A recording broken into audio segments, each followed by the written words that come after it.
ሰላም አለይኩም ወረሕመቱላሂ ወበረካቱ ያ ጀማዓ ዛሬ የመጣሁት በአንድ ቪዲዮ ነው።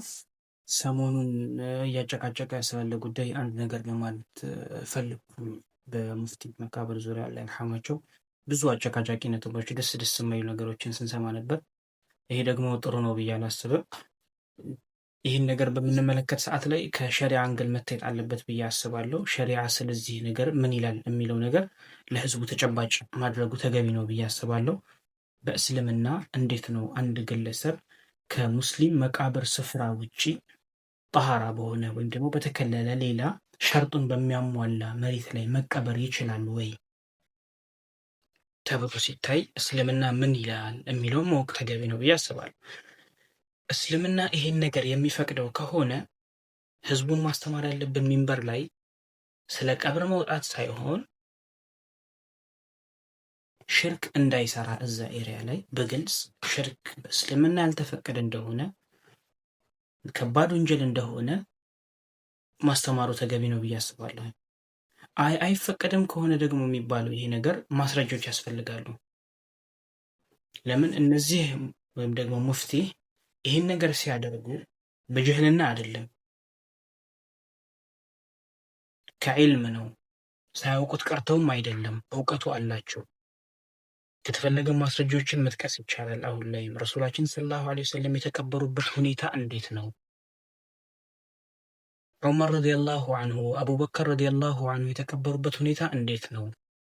አይ ይሄ ነገር ለነሱ ኻስ ነው ከተባለ ደግሞ ወደ ሰሓቦቹ ስንመጣ ለምሳሌ ያክል አነስ ቢን ማሊክ፣ ዕምራን ቢን ሑሰይን፣ አቡ ጠልሐት አልአንሳሪ የተቀበሩበት ሁኔታ እንዴት ነው?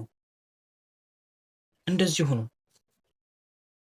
ቡስታን ኻስ የሆነ ኤሪያቸው ላይ ነው። ስለዚህ ይሄ ነገር ሸሪዓዊ ፈቅደዋል ማለት ነው። ሁለተኛ ነገር ደግሞ ከነሱ ወደዚህ ስንመጣ ዑለሞቹ በዚህ ጉዳይ ላይ ምንድን ነው ያስቀመጡት?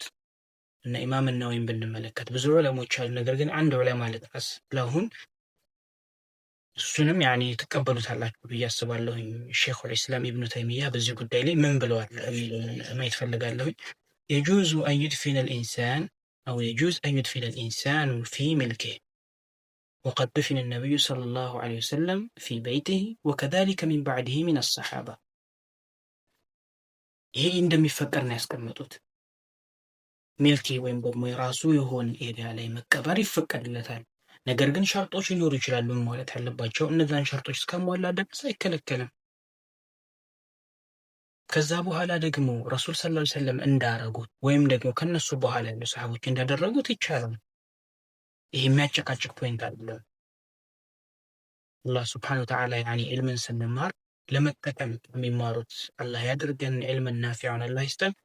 እና ደግሞ ለወጣቱ ማስተላለፍ የምፈልገው መልእክት ከሟም ወይም ደግሞ ወገንተኛ ሆኖ ነገሮችን ከማናፈስ ይልቅ አሁን እዚህ ሚዲያ ላይ የምናያቸው ዑለሞች እንዳለው ሁሉ በጣም ደግሞ አጅል ለወጅ ዝቅ ብለን በየመስጂዱ ሞልተዋልና እነሱ ጋር ዝቅ ብለን ዒልምንም አኽላቅንም የምንማር ሰዎች ያድርገን። ላለሁኝ ሰላም አለይኩም ወረሕመቱላሂ ወበረካቱ።